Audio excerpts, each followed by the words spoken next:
Okay. For domain of radical function, one thing we want to look out for, firstly, are the roots. If we have an even root, then we will start thinking of considering some conditions for domain. Now, but where we have an odd root like cube root, fifth root, seventh root, ninth root, and so forth, the domains are all real numbers, and I will say why in a bit. But for the even roots, that is square root, fourth root, sixth root, the domain is not all real numbers, and there is why. Now, the reason why I want to take this odd root first, cube root of negative x plus 5, the domain is going to be negative infinity to positive infinity. Now, there is a reason why it is like this, because the law of this case says that we can have a negative value in our cube root. Now look at something like this. We have a cube root for negative 8, which is what? Negative 2.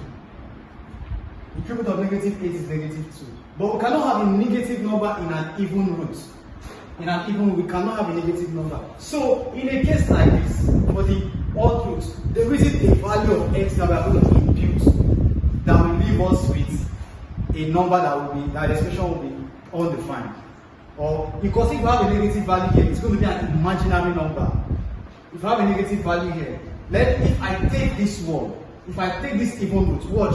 If I take this even root for f of x equals x negative 9.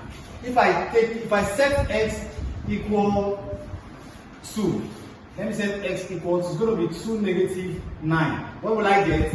I'll get negative 7.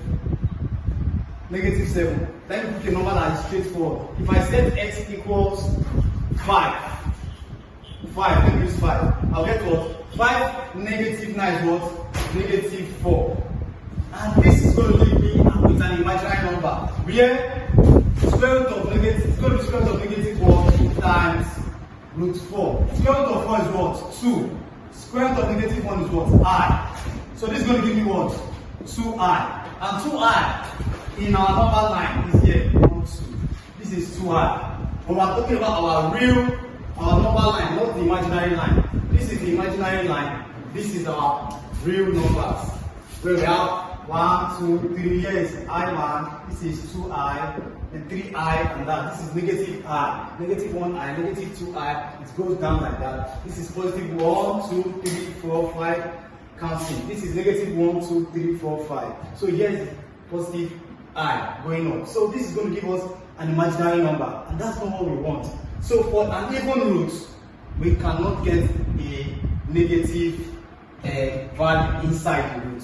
That is why we need to be careful about domain. But for an odd root, it doesn't matter. Like I said, negative 8. Like I said, sorry, I have to get the dust out. Like I said,